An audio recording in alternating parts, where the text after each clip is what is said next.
Ano ang Transnistria? Ito ay rehiyon na humiwalay mula sa Moldova noong unang bahagi ng 90s. Patuloy itinuturing ng komunidad ang teritoryong ito bilang bahagi ng Moldova, ngunit ang Moldova mismo ay hindi ito kontrolado. Noong 1992, nagkaroon pa na nga dito ng digmaan kung saan libo ang naapektuhan. Mula noon, nandito na ang mga sundalong Ruso. Lahat ng ito ay naguudyok sa paghahambing ng Pridnestrovye sa iba pang mga mainit na punto mula sa dating USSR, Donbas, Karabakh, Abkhazia at South Ossetia. Ngunit ngayon, ikukwento ko kung bakit ang Pridnestrovye ay hindi ganap na ganyan. Sobrang mahal ko ang Europa, oo, at talagang gusto ko ang kanilang kultura. Sa episode, alamin ang mga presyo sa Pridnestrovye. Mura, napakamurang gas.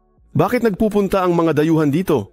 Gusto naming makita ang Soviet Union at kung paano nila pinapanatili ang pamana ng Soviet dito. Ito ay isang monumento ni Lenin sa gitna ng Tiraspol at dito kay Ilyich. Pagkatapos kumain ng tanghalian sa isang kantina ng Soviet, pupunta ako upang makita ang mga misil na tinatawag ng press na maruruming bombang nuklear. Nabasag ang sasakyan sa likuran at pumasok ito sa lupa.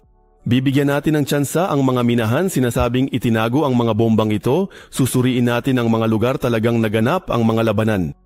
Tiyakin natin na hindi tumatanggap ng Moldovan na pera sa Pridnestrovye kahit sa tindahan na may pangalang Moldova at bibisita tayo sa isa sa mga dating pinakamahusay na parke ng Soviet Union. Magpaparty tayo ng kaunti sa mga lokal na club, pupunta tayo sa laro ng Tiraspol Sheriff na kamakailan lang ay tinalo ang Real Madrid at mahuhuli tayo sa isang ambush ng pulis sa City Beach. Mula sa mga bush na ito, pumasok ang mga tauhan ng Ministry of Internal Affairs. Ngayon, malalaman natin kung ilang nasyonalidad mayroon sa Pridnestrovye at kung bakit umaalis ang mga tao sa Moldova. Tatanungin natin kung paano ang buhay nila sa Chisinau, wikang Ruso at kung ano ang nakakagulat na bagay sa kanila sa kabisera ng Moldova. Kalmutang subscribe sa channel. At tayo na...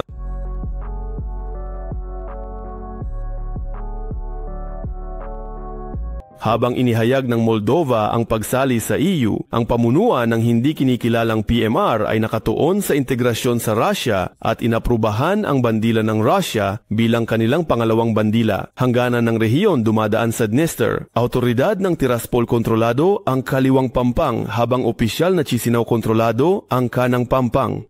Sa mapa, makikita natin ito sa kaliwa dahil ang Dniester ay dumadaloy patimog, pababa sa mapa. Ang Pridnestrovye ay ang kaliwang pampang ng Dniester, habang ang natitirang bahagi ng Moldova at ang kabisera nitong Chisinau ay nasa kanang pampang.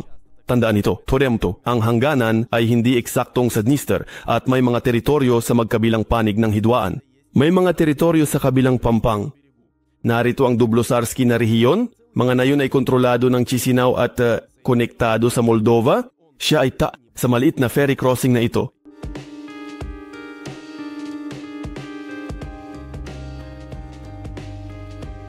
At dito kabaliktaran, ang lungsod ng Bender ay nasa kanang Pampang, ngunit ito ay kontrolado ng Pridnestrovye. At ang bahagi ng lungsod ay talagang isang engklavo sa loob ng teritoryong kontrolado ng Moldova.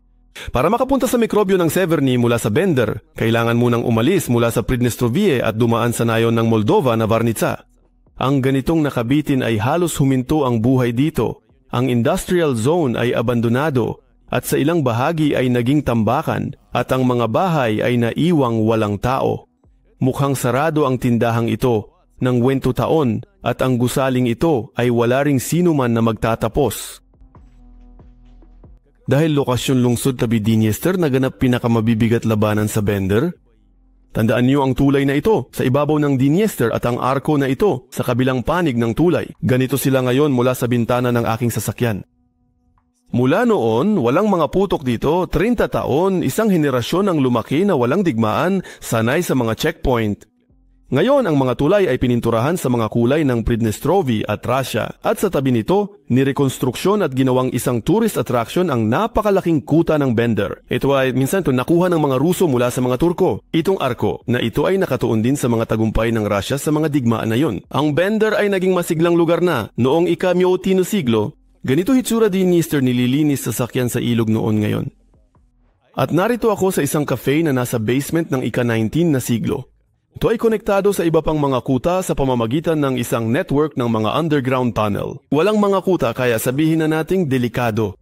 Sige, pwede bang pumasok, di ba? Dito mismo. Kaya, para sa akin Sa gitna ng Bender, napakakaunti ng mga tao pero mukhang maayos at kakaiba ito ngayon. Ang bagong cobblestone at bench pwestong halik ay katabi ng pinagbabaril na sulok, bahay at signage sa estilo ng Soviet. Ang monumento para sa bumbero ay itinayo kaugnay sa labanan. Noong panahong yon, unang nasira ang fire truck. At ito na Tiraspol, pangunahing lungsod Pridnestrovye. Hindi ko maituturing na kabisera ito ng Moldova bagamat ang mga Pridnestrovian tinatawag itong ganoon. Lahat dito ay nagpapaalala sa Russia, Unyong Soviet. Pangalan ng parke, inscription sa sasakyan, ribbon sa tindahan ng sorbetes, at kahit monumento.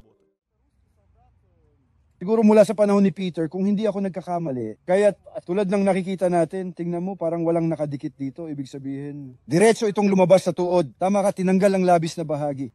Sa pangunahing kalye kumpara sa Bender, maraming kabataan. Naglalakad sila sa mga salamin na cafe. Dito ang umiti ang isang sanitizer, ang memorial para sa mga namatay sa ikalawang digmaang pandaigdig at sa hidwaan sa Pridnestrovye ay matatagpuan sa sentrong plaza ng lungsod. Narito ang tangke, narito ang eternal flame at narito ang isang orthodox na kapilya. Malapit sa parke monumento ni Catherine II, kabila ng kalsada si Suvorov sa kabayo. Itaas nito ang watawat ng 3 di kilalang estado. Lahat sila kasama Pridnestrovye nagkakilala sa isa't isa. Ang watawat ng Russia ay palaging katabi ng Pridnestrovian sa pinarangalan na lugar ay si Lenin mismo. Dito nagsisimula ang mini tour mula sa lokal na museo. Ito ay eksaktong kopya ng monumento ni Lenin na itinayo sa Berlin. Mas malaki yon? Wala na ang monumentong yon sa Berlin, pero nandito pa rin sa atin. Hindi ko gagawing aralin sa kasaysayan ng episode na ito, pero ang ganitong tour sa Tiraspol ay kwento ng Russia. Nakatanggap ng katayuan bilang lungsod ng opisyal mula kay Catherine II noong 1803-1806. Narito ito ay bahagi ng lalawigan ng Kherson at hanggang sa katapusan ng pagkakaroon ng imperyo ng Russia, ang Tiraspol ay bahagi ng lalawigan ng Kherson at sa sagisag ng aming lungsod na ipinakita na sa inyo, makikita sa isang bahagi ang sagisag ng lalawigan ng Kherson. Sa ibaba, narito ang mga acorn, ang pader ng kuta at ang sagisag ng aming lungsod na Tiraspol. Sa Tiraspol, binibigyang diin na ang lungsod ay isang mahalagang sentro ng militar ng Russia at lahat ng bakas na ay aktibong nire-renovate. Tulad ng ang Tiraspol Fortress sa mga residential na bahay. Mula dito ay lumipad ang bala patungo sa Turco at sa Bandar Fortress. Pero nakapunta ako sa isang eksibisyon na nagpapakita na hindi boring ang rehiyon. Bago dumating ang Russia, sa mapa ng maliit na Pridnestrovye nakatalang 12 ng natuklasang kasaysayan. Narito ang mga labi ng mammoth, bakas ng sinaunang tao. Yung mga site yan, ang batong babae ay tinatawag na ganoon? Sa Tiraspol, sa kaibahan sa Crimea, may kanlurang booking serbisyo. Dahil sa kabobohan, sa aking kuryosidad, nag-arkila ako ng Airbnb. Unang pagkakataon, naloko ako ng manloloko. Sa madaling salita, dumating kami sa address na Libnikta 51. Ito pala ay isang pribadong bahay na hindi kailanman nagpaupa ng tirahan sa Airbnb. Ganito kami ngayon, naghahanap ng ibang tirahan. Pera para sa tirahan. Naibalik ko, kaibigan kong taga Tiraspol, nagtawanan, nakahanap ako ng tradisyonal na paraan. Agad na may ilang murang apartment sa lokal na website. Nagulat ako sa presyo sa lokal na karinderya. Juice 9 rubles, donim beer 10, kvass mura, burger 49 rubles. Apartment na may 3 silid. At tanawin sa maternity hospital, $15 araw. Sa itsura mula sa bintana. At bakuran, di mo mahuhulaan anong bansa ka. Kahit na ang Pridnestrovian ruble ay hindi tinatanggap, dito kailangan mo itong bilhin dahil dolyar at Moldovan lei tinatanggap lang sa gasolinahan. Sa cashier nang makita ang kamera, biglang naging tense. At para dito, maaari kang parusahan sa ilalim ng bank, regime, at kung ano ang wala ka, kung paano niya ito kinukuha. At hindi, para malaman ko ang katotohanan. Magpapatuloy. Pumasok kami sa isang Soviet na karinderya na may mga rubles. Ang ambience ay mas nakalaan para sa mga turista, lokal, mababa ang mga presyo, maging Pioneer o Oktobrenok.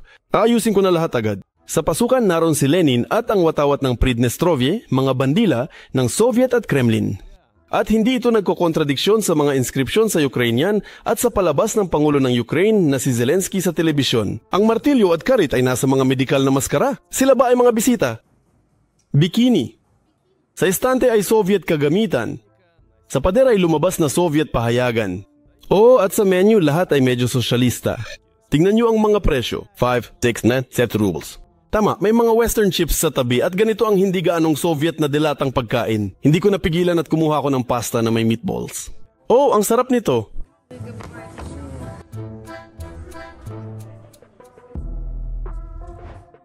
Maaring mukhang nakakatawa ito pero noong kalagitnaan ng 2000s, ang atmosfera sa Dniester ay sobrang tensyonado at ang mga media ay seryosong nag-ulat may mga sandatang nuklear na binubuo sa Pridnestrovye. Narito ang screenshot mula sa isa sa mga pinakasikat na Moldovan news website na nagsasabing batay sa Interpol na ang Pridnestrovye ay nagbibigay ng armas sa lahat ng teroristang organisasyon at naghahanda ng mga mandirigma ng Al-Qaeda. At nag-iimbak din ito ng napakalaking mga stockpile ng armas, kabilang ang mga sandatang pampasakit pati na rin ang mga nuklear. At ito ay isang artikulo mula sa isang sikat na publikasyong Ruso ngayon na binanggit ang Washington Post ay nagsasaad na ang 38-ton Alazan missiles ay ginawang maruming nuclear bomb. Phew! Nakakatakot kahit sabihin.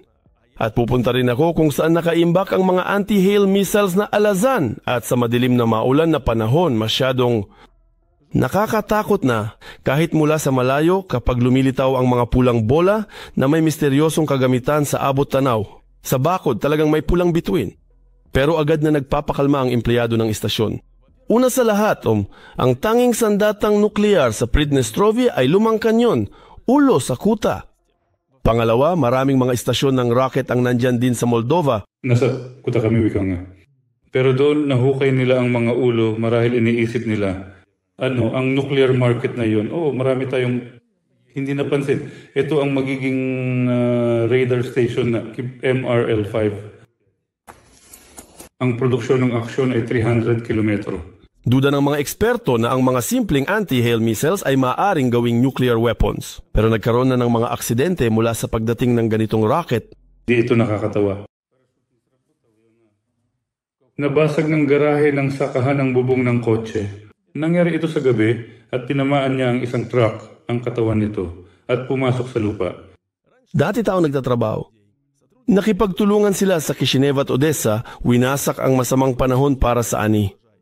Ang mga rocket Alazani ay sumabog sa mga ulap, naglalabas ng nagpapabagsak ng yelo sa lupa sa maliliit na piraso. Ngayon, ang mga tao nag-aalala ang mga kagamitan na ginagamit pangunahing heater ng tubig, disk phone. Magpapatuloy muli ang kwento. Direkta ang koneksyon, paliparan ng Kishinev at panahong Soviet kasama na ang mula sa Odessa Military District, ang kagamitan ay parang periodic. Nathan, tungkol dyan, pangarap lang yun ng iba. Hindi namin sila ibibigay. Ayon sa mga bulong-bulungan, ang mga nuclear bomb ay itinago ng Pridnestrovye sa mga abandonadong minahan malapit sa Tiraspol. Dadaan tayo sa putik, paddle, damo, tabi ng abandonadong gusaling Soviet at simbahan ng lumang tradisyon. Bago pumasok, siguraduhing may kompas at paano maghanap ng daan palabas sa emergency dahil papasok tayo sa isang labyrinth na may habang 15 kilometro. Kung gusto mo, syempre, pwede mong itago ang kahit ano. Dapat talagang may nakakaalam na bumababa ka sa ilalim ng lupa para makapagsimula ng alarma. Kung sakaling maalala nila, sinimulan ka nilang hanapin. Mahalagang patakaran. Pedor, gumagana ba ang kompas mo? May signal, tingnan mo. Sa Soviet, gumagana minahan, kumukuha ng bato konstruksyon. Sa ilang mga lugar, umaabot ang taas ng kisame sa 3 palapag. Sa mga pader, may mga nakasulat na komunista. At ang mga araw na nagtuturo sa labasan pero may isang tao na inalis ang lumang kaset ng mga kanta ng Rookie Ver para mahanap ang daan pabalik sa tape. Sa paligid, may mga nakakatakot na bag at kahon. Ang nasunog kisame ay nagsisilbing pader para sa kalayaan ng salita at ang kisame ito ay isang ibang instalasyon mula lokal na kabataan mahilig mag-hangout sa minahan. Mula kisame, tumutulo ang tubig sa kristal malinaw na paddle at sa tabi sahig may ibang bunton ng perpektong amag at iba pa. At dito, sa isang malalim na balon, natagpuan ng isang aso na hulog mula sa langit ang kanyang kamatayan. Dito sinira ang balon. At nakapasok kami sa minahan. Nakapasok kami sa minahan at gumawa ng butas para sa ventilasyon ng mga minero para makalabas ang hangin. Dahil hindi kami nakahanap ng nuclear warhead, nagpasya kaming magdaos ng torture. Pagsubok sa katahimikan, nakatayo tayo hanggang may magsalita. Mga flashlight. Sige, patayin ang ilaw at manahimik. Oo, ito ay torture ng katahimikan.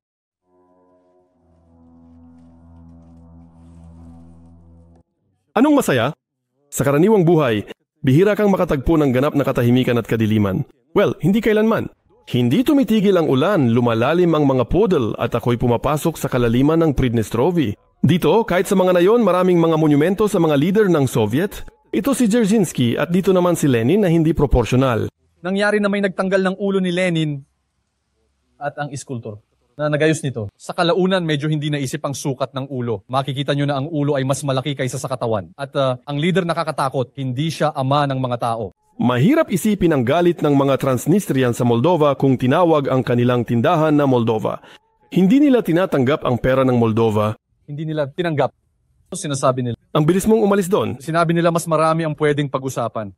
Sa daan dumadaan tayo sa Moldovan kasing halaga ng mga piramide ng Ehipto inilibing ang mga mahahalagang tao. 1,000 taon na kalipas. Bato ginamit sa bakod. Ganito, itinuturing itong sagrado at ang tuktok ng Qur'an ay ang panimulang punto patungo sa langit. Tulad ng mga pyramide, pareho lang na pyramide pero nasa mga kapatagan ng Moldova. Dumadaan kami sa sentro ng bayan na puno ng mga watawat at mga retro na bus.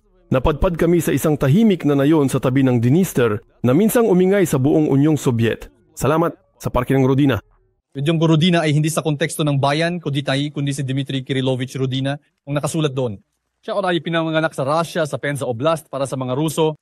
Una, gumawa si Rodina ng modelo ng parke sa kanyang hardin nang masigurong maganda ito, pumunta siya sa mga nakatataas, hindi siya natatakot na makipagtalo. Pero nang ipakita niya ito sa pamunuan ng partido, nagmungkahi silang gumawa ng burol sa gitna ng parke na tatawaging burol ng komunismo. Sabi niya medyo hindi iyon ang ideya.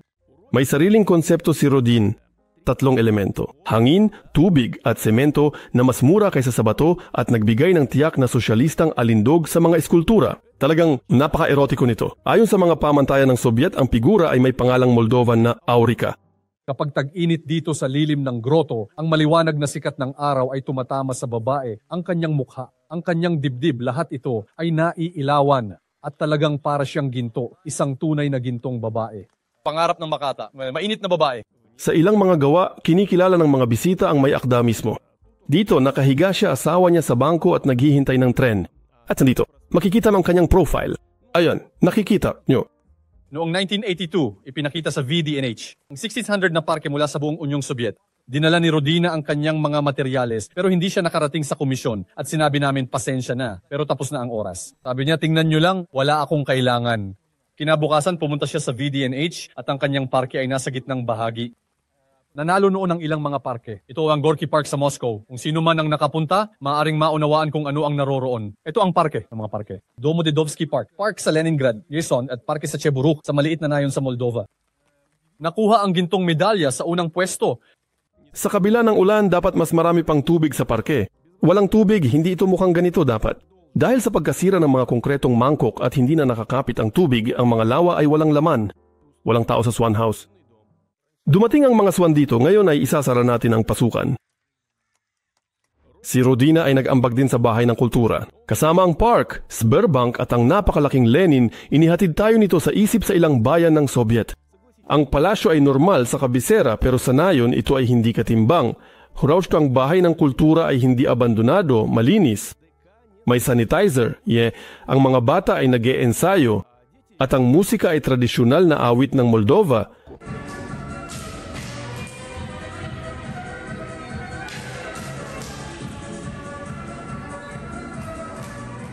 Tatapusin ko ang maulan na araw na ito sa Tiraspol ginagawa ang mga paborito kong bagay. Matutulog, inom kape, maghihintay magandang panahon.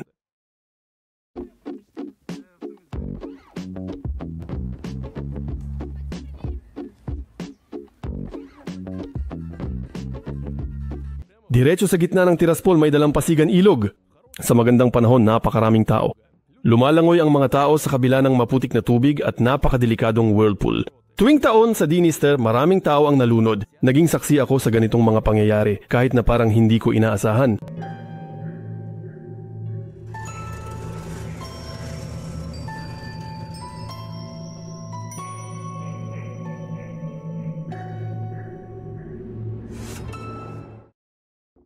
Hindi ako mag-uusap malungkot.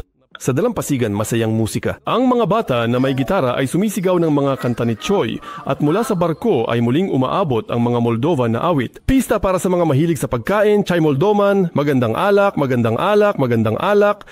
Primoldavana, itakda ang mesa. Gusto ko na ng malamig na serbesa na halos libre dito at sumisid sa maulap na tubig. Kadalasan dito rin nalunod ang mga tao, sa totoo lang. Sobrang bigat kahit anong gawin mo, hindi ka nadadalhin ng agos. Parang ang tubig sa look, ganun din ka makulay pero may agos pa. Hindi tulad sa mga pool, alam mo. Sa mga pool natin may chemical, pero dito natural na produkto. Sa mga 40, unang ibinabagsak ang natural na produkto. Pagkatapos, ang Chisinau ay naglalabas ng mga dumi ng maayos. At dito sa Tiraspol, masarap! Ito tungkol sa regalo para sa mga nagbabakasyon Pridnestrovian mula sa Moldova, kulang sa pasilidad ng paglilinis, ang mga dumi dumadaloy diretso sa Dniester. Sa mga natitirang legal na libangan sa beach, ang pakikipag-usap sa mga halaman. Tingnan mo, siya ay nagiging maliit sa ilalim ng tubig at pagkatapos ay nagiging maluwag. Sa mga ilegal na libangan, ang pakikipag-usap sa Pridnestrovian na pulisya na propesyonal na nahuhuli ang mga mahilig sa inuming nakalalasing. Mula sa mga palumpong, pumasok ang mga tao mula sa Ministry of Internal Affairs. Nagsulat sila ng mga protocol para sa lahat inaresto at dinala.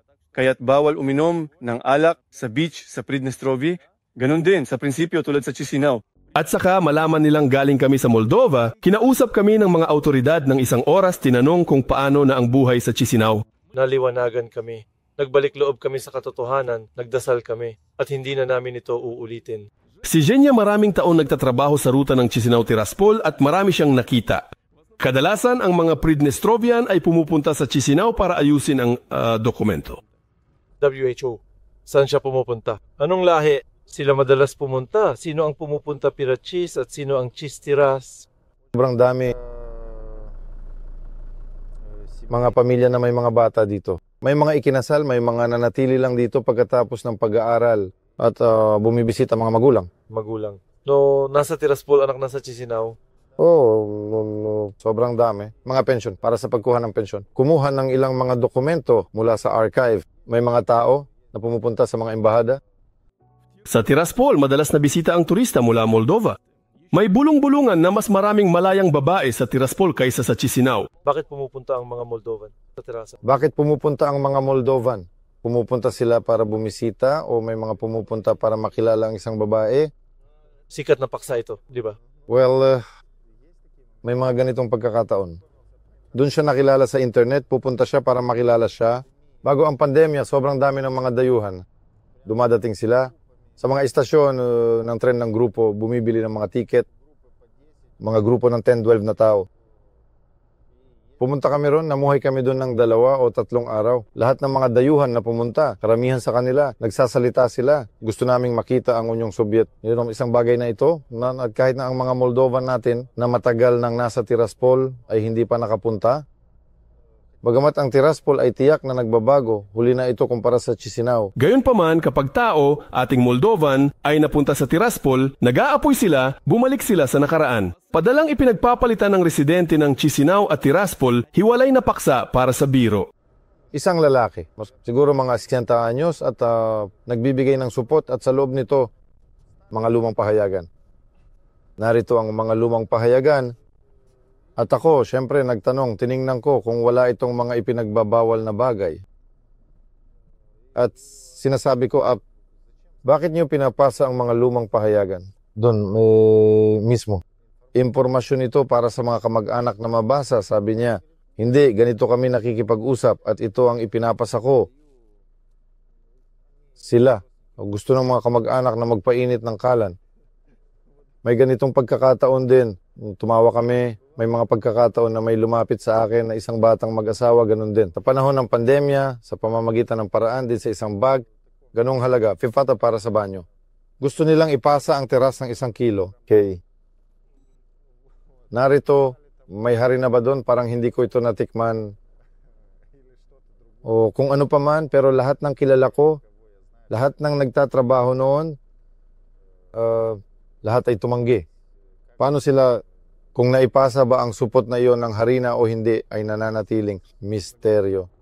Mura lang talaga ang mag-enjoy sa Tiraspol sa gabi. Kunin natin ang isang sinihan, halimbawa. Ang presyo ng tiket ay kaunti lang higit sa €2 at dito, 3 magagandang silid pinapakita ang top pelikulang Hollywood. Sa Russia, hindi ipinakita si Batman dahil sa mga parusa, ngunit sa Tiraspol ako, mismo ang nasa premiere. Naging masamang tao kami, siguro panahon na para maging mabuting lalaki. At saka pinapayagan ang pagpasok sa sinehan sa supot sa tindahan at ang kape, Ibkyo ay nagkakahalaga ng 5 rubles sa isang makina, nagsasalita ng wikang Romanian. Ang mga presyo sa mga tindahan ay hindi gaanong nag-iiba. Mula sa Moldova o Ukraine, karamihan sa mga produkto ay dumarating mula roon.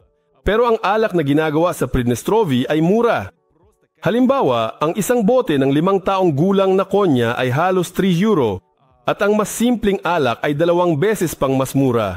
Narito ang isang kapehan sa lungsod. Huka ay 18 rubles, kape 12, tsa higit pa. Ang tsa sa 1 ruble.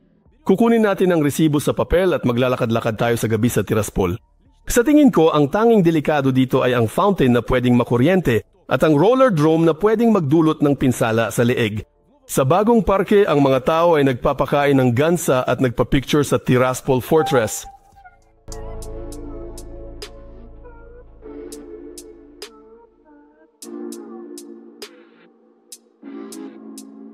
Diretso sa gitna sa cafe na may shisha. Kinatawa ng Abkhazia at Timog Ossetia. Sa mga gusali ng ministeryo may watawat ng Russia. Lahat ng ito ay katabi ng mga nakasulat sa Moldovan sa Cyrillic at mga pangalan ng tindahan na Moldovan na nanatili mula sa panahon ng Soviet. Ang timp ay oras.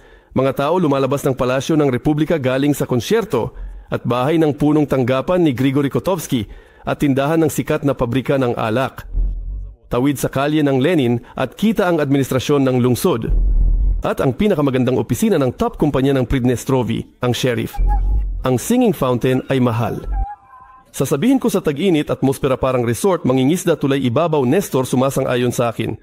Club at karaoke, presyo 3 beses mas mababa kaysa Chisinau, pero lokal na kabataan Tiraspol nakakaramdam ng sikip. Si Sasha, pumupunta siya sa Ukraine at Moldova para sa mga libangan. Sana umalis na, tulad ng karamihan sa kakilala, wala pang pagkakataon. Sa Crimea at sa Moldova. Pumupunta ako sa Ukraine para sa kasiyahan o kasama ang aking pamilya. Siguro sa dagat, magbihis sa Naples. Kaya naman, sa Moldova at sa parehong Chisinau, meron ding Institute of Entertainment o ng Medisina, 80% sa kasamaang palad umalis mula sa Pridnestrovi dahil napakakaunti ng aming infrastruktura, kaya sa kasamaang palad, walang pagkakataon para kumita ang mga tao. Ibig sabihin kung maaari aalis na rin ako, pero sa kasamaang palad, ang mga pangyayari ay pinipilit akong manatili dito. Siyempre talagang mahal ko ang Europa, oo, at talagang gusto ko ang kanilang kultura. Gusto ko ring umalis, nagtatrabaho ako sa isang health center. Ngayon, hindi ako senior specialist, universal. May asawa ako na sa kasamaang palad, hindi makahanap ng disenteng kita sa Pridnestrovi at pumupunta sa Germany para magtrabaho. Sa tanong kung ano ang ipinagmamalaki niya sa Pridnestrovi, nag-iisip si Sasha. Makulay. Ang mga tao dito, lahat kami ay mainit at magkakaibigan. Laging may pagkakataon na humingi ng tulong. At sa totoo lang, napaka-berde dito. Nakapunta na ako dati sa ibang mga lungsod. Gusto kong sabihin na napakalinis dito. Maaari tayong magbigay ng magandang pagtanggap. Karaniwan hindi lungsod kundi tawang nagpapaganda. Mahirap mabuhay. Isang pasaporte, walang pribilehiyo.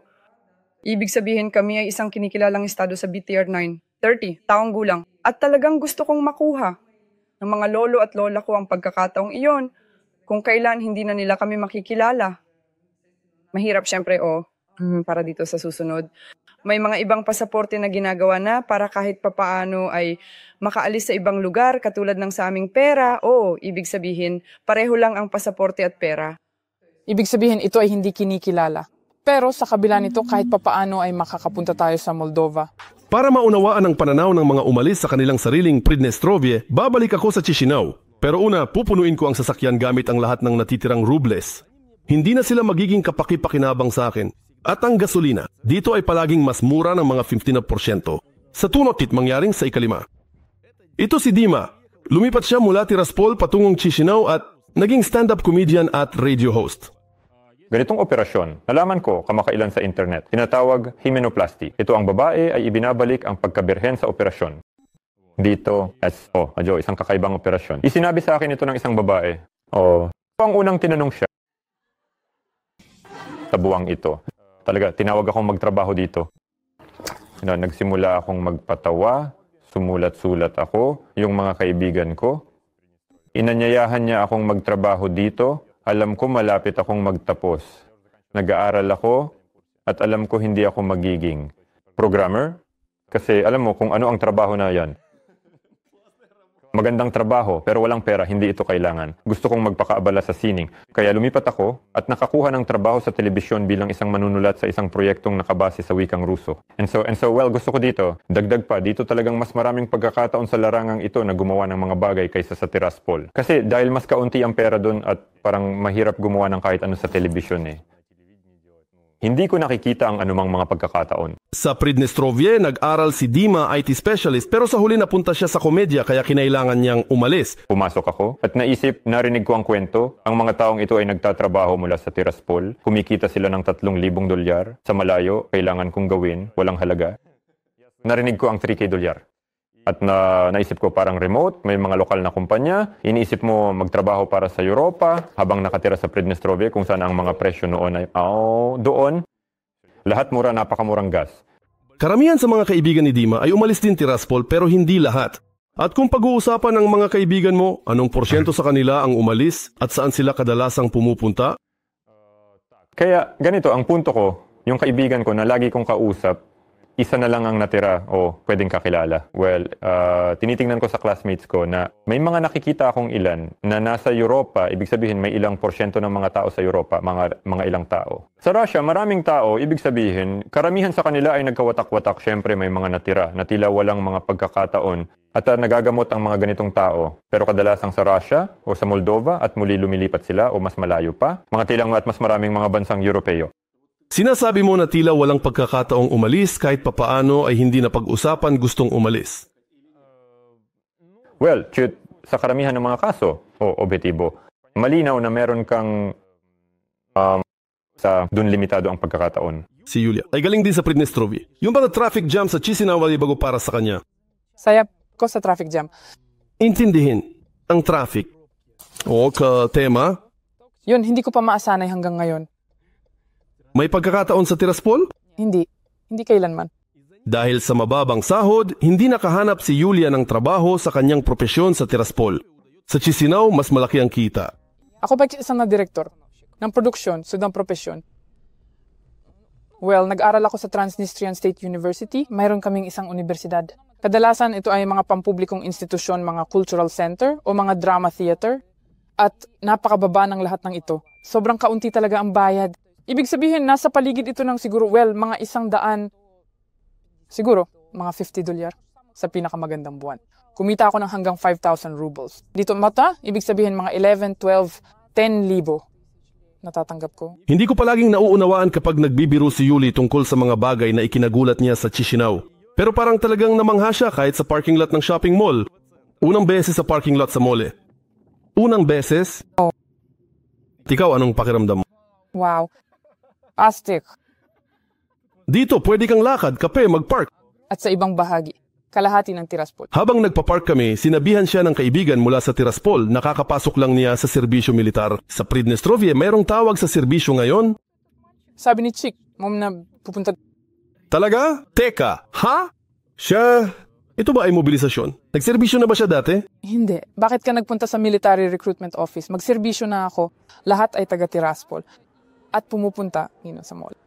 Paano makakapunta sa isang atraksyon, magpahinga, bumili ng mga bagay at kumain sa McDonald's? Sa Tiraspol, sa pangkalahatan, walang malalaking shopping center, walang franchise, dahil walang makakapagbukas ng prangkisa sa hindi kilalang estado tulad ng Kiev, McDonald's, o Starbucks. Kaya sa madaling salita, hindi ito mangyayari doon. Sa totoo lang, kailanman.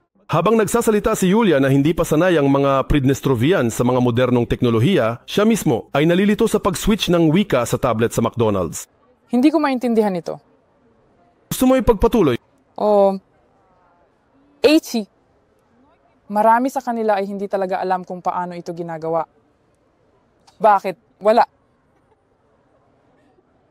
Ayan, tumawid ako, ang galing. Bakit lahat ay pumupunta sa Tiraspol? Sa Kishinev? Pumunta sa mall? Mamasyal, kumain sa McDonald's, bumili ng gamit. Naaalala ko ang aking mga panahon sa paaralan. Sa aming paaralan, nag-organisa sila ng mga excursion. Ibig sabihin, pupunta kami sa excursion sa zoo, sa McDonald's at papuntang airport. Dinala kami sa paliparan para lang makita kung gaano ito kaastig. Parang, wow, paliparan. Dito may mga eroplano. May kaibigan akong takot bumaba ng escalator. Akala niya may mangyayaring masama. Kaya, sa madaling salita, talagang panic na takot tulad ng nararamdaman ng mga tao. Kaya, natatakot silang sumakay sa mga elevator kasi natatakot silang ma-stuck. Kaya natatakot siyang sumakay sa escalator kasi hindi niya ito sinakyan. Ngayon, tingnan natin na wala ito. Hello. Makatotohanang tanong vlog sa PMR. Para sa maraming tao na nakatira malayo sa Pridnestrovye at may medyo malabong ideya tungkol sa rehiyong ito, ang PMR ayon sa kanila ay parang isang pulo ng Unyong Sobyet. Pero hindi ito totoo, nagmamadali akong ipaalam sa inyo. Narito halimbawa, nakita ko ang post sa grupo sa V-Contacte, Club number 19, Sabado, Oktubre 24, party ng Shibari. Inaanyayahan namin kayo sa isang workshop na nakatuon sa Shibari, ang hapon na sining ng erotikong pagbibigay buhay, pag-unawa sa sarili at panloob na konsentrasyon sa sariling mga sensasyon at emosyon. Meron bang mga ganito sa Unyong Sobyet? Mga workshop tungkol sa Shibari. At ngayon, napakinggan nyo lang ang magandang parirala na ito. Sa tingin ko, napakaganda ng tunog nito sa purong ponetika. Transnistrian workshop na nakatuon sa Shibari. Transnistrian workshop na nakatuon sa Shibari. Well, yan ay napakatalino sa aking opinyon. Ito ay isang fragment mula sa palabas ni Dima. Siya ay mabait na tumatawa sa Transnistria. Sinasabi niya na lahat ng mga biro tungkol sa lokal na ugali ng mga Pridnestrovian, totoo. Meron ka bang Coca-Cola? May nakita, ilang beses nakita. Hindi Coca-Cola ang narito. Ito ang biro na tinanggap ko bilang biro tungkol sa McDonald's. Pero hindi ito biro, oo. Pero totoo talaga. Ano ang nakakatawa doon? Wala namang McDonald's sa Tiraspol. Parang hindi nila alam, ayaw nilang sakupin ng aming merkado. Natatakot sila, siguro hindi nila kayang makipagkumpetensya. Sa kabuuan, parang wala silang balak doon. At ang nakakatawa dito ay dahil sa mga pangunahing channel sa telebisyon natin ay mga Russian. Ibig sabihin na ikaw at ang mga patalastas, karamihan ay Russian at buong pagkabata mo, pinapanood mo ang McDonald's doon para paraan. Ano ito? Saan ito? Ipakita mo. Ibigay mo sa akin ang patatas na ito, nakakain. Ang gana sa patatas na ito ay libre. Kaya naman, syempre, hindi ako nagmamalabis. Lumipat ako sa Chisinau 20 taon na ang nakalipas at nagatake ng mahika. Kaya naiintindihan ko na para sa inyo, ito ay normal. Mula pagkabata, mayroon ka nito. Dumaan ka lang sa isang restaurant, anong mga tao, hello, papunta sa airport. May iba pang mga bagay na mahahanap kung maghukay pa. Ano ba ang mga likes? Wala tayong ganun. Baka kunin niya para sa sarili niya. Siguro lang. Walang karapatan. May mga tindahan kung saan nagbebenta ng humanitarian aid kapag dinala. Kung saan at ganun nagbebenta kami ng lahat. Ibig sabihin may ganitong negosyo din kami. Hinahati-hati nila ito ayon sa mga brand. Tulad ng may mga usok. Oo, sa totoo lang walang mga departamento. May mga tindahan kung saan maaari kang pumunta. Narito sa hangar kung ano ang dam-based seed. Kaya may mga bagay na hindi basta-basta. May kaunting pagkakaiba, mga bagong normal. May mga scheme, hindi ko pinapasok ang detalye pero pumasok lang ako dito para sa biro. Ngunit walang H&M sa malapit. Biro ko. Sa tingin ko parang mali kayo mga tao. Alam niyo ba ang nangyayari sa Kalakalan? Ano ba ang nangyayari? Pridnestrovye hindi kinikilalang bansa. Hindi natin tinatalakay ang mga aspeto ng politika. Ngunit ano nakakaapekto sa pangkaraniwang buhay? Ito ang mapa, hindi ng Pridnestrovye. Hindi ito gumagana. Ano pa? Well, una sa lahat, mga dokumento. Well, ang pasaporte ng Pridnestrovye, ito ang pasaporte na gamit ito. Ay papayagan ka sa pamamagitan ng border checkpoint na itinatag ng Pridnestrovye. Kapag pupunta ka sa Chisinau, lahat wala na. Wala siyang, narinig ko na parang pwedeng pumunta sa Abkhazia. Well, ibig sabihin, wala tayong karaniwang hangganan. Ibig sabihin, para makapunta sa Abkhazia, kailangan mong tumawid sa ilang mga hangganan kung saan kakailanganin mo ng ibang pasaporte na kinikilala sa buong mundo. Para pag-usapan ng nasyonalidad at mga wika, lilipat tayo sandali sa Transnistria. Sa pasukan ng Museo ng Tiraspol, ang Banner of Victory at Soviet plakado. Ang direktor ng museo, Ala Antonovna, ay tinalakay ang mga nasyonalidad ng lokal na populasyon sa kanyang pamilya. Tanungin niyo ako ano ang nasyonalidad ko. Narito ang tatay ko, Moldovan, mula sa rehiyon ng Odessa. Nani Ukrainyana, Odessa. 2 na yun paaralan, nag-aral sila roon. Sa huli, natapos tatay Belsky pisika at matematika. Oo. Siya galing Ukraine para suportahan ang lokal na edukasyon. At sa salita nag-iisip sa Russian. Katotohanan, Pridnestrovian na Hidwan ay hindi etniko. Parehong rehiyon ay tinitirhan ng parehong tao kahit magkaibang proporsyon. Noong 90s, kinatakutan ng mga Pridnestrovian sa Moldova ang pagnanais makiisa sa Romania at posibleng pagbabawal sa wikang Russian. Hinamonzem na walang nangyari sa mga iyon sa 30 taon at nauunawaan ito ng mga tao sa parehong pampang ng Dniester. Ang mga kaibigan mo ba ay mula sa Pridnestrovie o Russia? Isang tao? Kinukondena ka sa paglipat mo sa Moldova na minsang umatake sa amin doon, walang ganun. Sa pangkalahatan na hindi pa ako nakarinig ng mga ganong pag-uusap, ilang uri ng katulad, nang sa gayon ay may ilang uri ng pagalit na damdamin, ganong bagay sa aking bilog. Ano bang meron dito? May mga tao sa ibang lugar? Kung mag-online ka, syempre may ilan sa mga ito, hindi ko alam kung sila ay mga bot o totoong tao. May mga bagay na sa kabilang banda maaring may hawak na masama, pero sa aking paligid wala pang pagkakataon na may ganun. Sa ganitong direksyon ng pag-uusap. Hindi ako nagkaroon ng anumang pagkiling sa mga residente ng Moldova. Hindi ako nagkaroon ng anumang pagkiling. At kaya, nang dumating ako, wala akong naranasang problema. Hindi ka kailanman nagkakaproblema. Walang mga bagay na may kinalaman. Sa wika, wala. Nagkakaintindihan at nakakakonekta ang lahat. Wika, alam mo ba ang Romanian? Hindi ko siya kilala. Lumaki ako sa kapaligirang Ruso. Wala akong kaalaman dito. Pagkatapos nagtrabaho ako ng halos 1 taon at kalahati sa isang purong Rusong kolektibo at doon parang Romanian, alam ko lang ang ilang mga salita pero hindi ko naman ito pinagtuunan ng seryosong pag-aaral. Dagdag pa rito, may kasamang katamaran, 100% talagang tamad na tao. And kapag nasa isang kapaligirang nagsasalita ng Ruso, isip mo mag-enjoy lang, huwag mo gumawa ng kahit ano. At dito, may mga tao na mapagbigay. Kung di mo naiintindihan, lilipat sila sa Ruso kahit palaging nagsasalita ng Romanian. Pag nagbago ang sitwasyon sa buhay ko, naghanap ako ng trabahong mas nagsasalita ng Romanian. At ito ang nagudyok sa akin. Magsimula, parang matutong mag-aral ng wika. Nag-aral ako sa mga kurso at sa pangkalahatan ay pinalaki sa isang kapaligirang nagsasalita ng Romanian. Ngayon, naiintindihan ko na. Ang karamihan, kung may salita na di ko gets, tatanungin ko ulit. Nakakapagsalita ako ng mababa, may pagkakamali sinisikap ko. Ibig sabihin, sa unang ilang taon namuhay ka nang walang kaalaman, sa pangkalahatan, o sa katahimikan, Kristo, hindi ako proud dito, pero ganun. Talaga, alam ko pa rin na ito ay pag-iisa. Sa tingin ko, mahalagang malaman ang wika ng bansa kung saan ka naroroon. Well, mas mabuti na kahit anong hakbang ang gawin, kahit papaano. Pareho tayong nakikita na maraming tao sa Chisinau ang hindi marunong sa Romanian. Buhay sila hindi alam. Sobrang normal, 100%. Maraming tao na mas matanda ang edad na parang nandito at may mga negosyo sila. Matagumpay at lahat ng yon. Narinig ko ang mga ganitong halimbawa. Wala talagang problema. Hindi. Mga tao, kahit sa aming performance nakikita namin ito, gumagawa kami ng stand-up. Ibig sabihin ang audience, sa tingin ko 100%, 90% ay bilingual. Sabihin mo, paano mabuhay sa Chisinau na hindi marunong ng Romanian, kundi Russian lang ang alam? Talaga, easy mo. Wala akong anumang problema. Nagtatrabaho ako sa isang kumpanyang nagsasalita ng Russian. Lahat ng mga kaibigan ko ay nagsasalita ng Russian. Halos, mga 80% ng mga kakilala ko ay mga taong nagsasalita ng Russian. Sa kumpanya namin, marami kaming mga tao mula sa Transnistria, sobrang dami. Ibig sabihin, mga lokal doon siguro, mga 40% ang lokal. Ibig kong sabihin mula sa Moldova, hindi mula sa Chisinau, mga Moldovan, oo. Sa mahigit 1 taon kong pamumuhay dito, wala talagang ni isang tao ang tumanggi.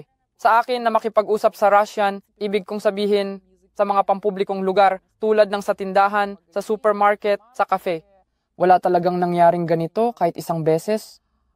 May isang pagkakataon pa nga nang nagkasakit ako ng corona, dumating sa akin ng doktor. At humingi siya ng tawad para sa kanyang masamang Russian. Isipin natin, paano magiging buhay ng isang tao na marunong lang ng Romanian sa Tiraspol? Well, hindi ito posible. Ibig sabihin, ang Tiraspol ay isang lugar na nagsasalita ng Russian. Well, sa kabuuan, ang Pridnestrovie ay isang multikultural na estado. Marami kaming mga Moldovan, Ukrainians, Russians, at Bulgarians. Gagaos, na? Ngunit lahat ay nagsasalita ng Ruso, ganap na lahat. Bihira kang makatagpo ng tao na nagsasalita ng Moldovan, sobrang bihira. Tanging sa Romanian, di marunong Russian, di makakatrabaho, aral. Ito ay isang halimbawa na walang problema sa wika dito. Nagtatrabaho sa isang media outlet, sa Russian na wika bilang host sa morning show. Nagsasalita ako ng Russian, mga kasamahan ko nasa ere. Ayon sa palabas, nagsasalita sila ng Romanian, lahat ay normal. Ang pasaporte ng Pridnestrovie ay naging useful kay Dima para makadaan sa Chisinau at para ipagmalaki sa Moldovan na babae. Nung natanggap ako, nung tinawag nila ako para magtrabaho noon, sa isang channel. At nangyari na, sa mga oras na yon, wala pang handang balota. Mayroon ako ng mga dokumento, ito ang pasaporte ng Pridnestrovie, at ako parang, dalhin o hindi dalhin, kumbaga. Pwedeng dalhin para makita ang larawan. Malinaw na ang dokumentong ito ay hindi kinikilala dito. At sa buhay, wala pang nagtanong. May mga sitwasyon sa araw-araw na mayroon kang pasaporte ng Pridnestrovie, ipakita mo. At doon, nandyan ang Moldovan sa Cyrillic, kaya tingnan lang kung paano ito mukhang ganun. Nauunawaan ng mga Transnistrian na makalabas gamit lokal na pasaporte at makakuha ng ibang pagkamamamayan. Karamihan sa kanila ay madaling makakuha ng parehong Moldovan na pasaporte, Russian at Ukrainian. Kung isasama ko pa ang pamilya ko, ang pinsan ko ay nakatira sa Canada, ang kapatid kong babae ay nakatira sa Istanbul, ang tiyahin ko ay nakatira sa Tyumen, at ang mga pinsan ko ay nakatira sa Moscow. Ibig sabihin talagang nagkalat na ang lahat, umalis na silang lahat. Sila ay umaalis. Pero sa pangkalahatan, syempre, ito ay Russia. Pero ngayon, mahirap sabihin kung saan ang mas mabuti para sa amin. Para sa amin, mga taga-Pridnestrovie. Sa mga tao na may 4 na pasaporte. May 4 ka rin ba? Meron ka bang 4 pasaporte? Meron akong 4 pasaporte. Meron akong Ukrainian na ipinanganak sa Pridnestrovie. Nagtatrabaho, nakatira sa Moldova. Sa ganitong paraan, ibig sabihin nagsasalita lang ako ng Russian. Tanging sa Russian. Matagal na alinlangan si Yulia sa paglipat sa Chisinau. Ngayon, siyang pumupunta sa Tiraspol katapusan ng linggo para magpahinga. Ayaw ko talaga sa lungsod na ito, sa totoo lang. Naisip ko, ano ang gagawin ko dito? Hindi ko alam ang wikang Moldovan kahit kaunti. Hindi ko alam ang lungsod, wala akong kakilala dito. Walang ganon? Ayaw kong lumipat sa Chisinau, hindi kami gusto ron. Hindi. Sobrang madalas akong pumunta dito. Sa prinsipyo, wala akong ganun kailanman. Walang nangyari sa panahong ito na anumang dahilan, kaya isipin mo, mga dahilan upang isipin ito. Oo, sa totoo lang, sino mga Transnistrian? Hindi, mahal na mahal ang mga Transnistrian dito. Napapansin ko na kapag pumupunta ako sa Tiraspol, ibang-iba ang ritmo ng buhay. Sa Chisinau, lahat ay ganun. Kailangan mabilis kumita ng pera, kailangan makakagawa ng mas maraming trabaho roon. Sa Tiraspol, parang nakaka-relax ako. Nararamdaman mo rin ba yon? Oo, syempre. Ito ay totoo. Eto, meron ako trabaho-bahay. Sa Tiraspol, parang may pahingahan ako. Pumupunta ako ron para magpahinga, mag-relax. Hindi ko iniisip ang trabaho. Nakikipagkita ako sa mga kaibigan, pumupunta ako sa sinehan. Lahat ng pamilyar, mga magulang, pumupunta ako ron para talagang mag-relax. Dito para sa akin, ito ay kalmado ako doon. Kalmado ang lahat. Doon, tahimik doon, wala doon. Ang mga traffic jam, walang trabaho, walang problema. Walang trabaho? Walang trabaho sa anong? Sa pangkalahatang kahulugan? Muli. Oo, kanan sa tuwid. Sa hindi tuwid, dama sa pangkalahatang kahulugan.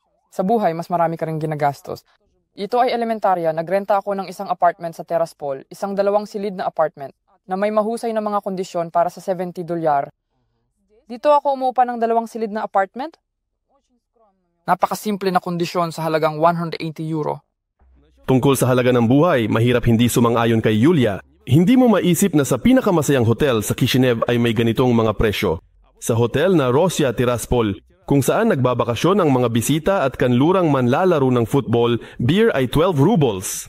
Pero talagang ayaw ni Yulia na makipag-party sa Tiraspol. Ano ang pinagkaiba ng mga party sa Kishinev sa mga party sa Tiraspol? Ngayon ko lang naintindi, hindi ako tao na mahilig mag-party pero mukhang nagiging ganun ako. Ngayon, ako na. Kapag nagpapahinga ako sa Kishinev, parang relaxed lang ako, parang nararamdaman ko.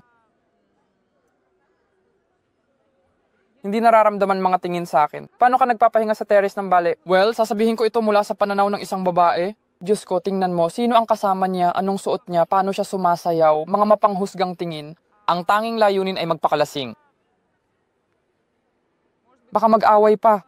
At may mga pagkakataon pang mas matitindi. Pero dito, ako kapag nagpapahinga, ang daming magagandang tao, ang daming magaganda, lahat naiintindihan mo, lahat ay nagpapahinga. Nagpapahinga sila at walang nag-iisip kung ano ang suot niya, ano ang nasa baso niya, kung ano ang iniinom niya. Walang nahihiya, lahat ay sumasayaw. Grabe, ang ganda nito, malaking pagkakaiba talaga. Sa to, lahat ay mga naipit sa teras, naipit. Hindi. Agresibo o mga isang bagay. Pinuna rin ni Yulia ang pleasure boat na nagustuhan ko bilang residente ng Chisinau. Sinasabi ko nga, ni isang beses sa lahat ng 31 taon ko, hindi pa ako nakasakay doon. Vodka, chips, crouton.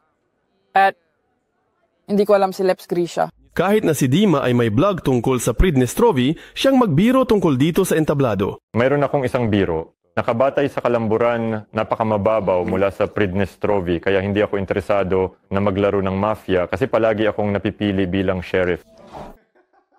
Ayan, parang walang intriga talaga. Dito naintindihan ko yung biro, parang okay lang. Pero ako parang hindi ako nagsulat tungkol sa mga lokal na tema, mga lokal na issue, material. Siguro dahil din sa naghanda ako sa nakaraang taon, sa madaling salita, na lumipat sa Moscow. Doon material na malinis, universal, madaling maintindihan, walang sanggunian. Malamang hindi nila alam ang sheriff sa Moscow. Ipaliwanag kung ano ang Pridnestrovi, hindi sa konteksto, pero naiintindihan, magkakaugnay ang mga tao. Kailan pinunit ng sheriff ang real, ano yun? Natuwa ka ba? Natuwa ako kasi lahat ng kaibigan ko mula sa aming kalsada ay nanalo. Kahit ng mga tao Aprikano? Ayan o, Aprikano, nag-aral kami sa isang paaralan. Kaya ako kanila. Pero natuwa ako ang saya. Natuwa rin kami. Dito. Masaya ka ba? Ayun, nakakatawa, di ba? Ibig sabihin talagang walang anumang hidwaan o pagtutunggali sa pagitan ng mga ordinaryong tao na parang, tipo sheriff ang aming club, lahat ng iyon. Ibig sabihin talagang natuwa kami. At saka ang Sheriff Top Beats, kahit ako malayo sa football, naintindihan ko na ito ay hindi pangkaraniwang sitwasyon, sabihin na natin. Bukod dito, sa buong mundo, sinulat nila ang Sheriff Moldova. Ang mga tao sa Dniester ay sinasamantala ang tagumpay na ito? Paano? 100% at sa Pampang. Wala sino man ang nagdulot nito, walang pangkalahatang tagumpay. Dahil sa sheriff, nakilala ng buong mundo ang Pridnestrovi noong nakaraang taon. Nang nanalo ang club ng Tiraspol laban sa Donetsk Shakhtar at Madrid Real. At kami, sa kabila ng banta ng multa dahil sa sobrang pasahero, ay nagdadala ng mga bata sa laban ng sheriff sa Champions League. Hello sa lahat, papunta kami sa football.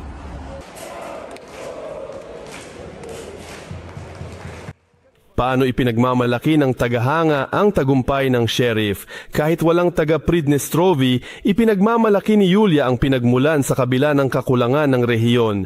Kapag ako bumabiyahe, gumagamit ako ng Moldovan passport. Kung tatanungin ka saan ka galing, ano ang sasabihin mo? Galing ako sa Pridnestrovi? Maraming tao ang nakakaalam, ano? Marami. Kahit sa Turkey, may kapatid akong babae. Pero sa pangkalahatan, iniisip nila na ito ay Russia. Pero sinasabi mo, hindi, ito ay Moldova. Masaya pa rin ang nararamdaman namin. Sapat na ang lahat para sa amin. Kahit na may mga bagay na wala kami. Tuwing dumadating ako, nararamdaman kong nasa bahay ako. Naramdaman kong ligtas ako. Komportable ako. Maaliwala.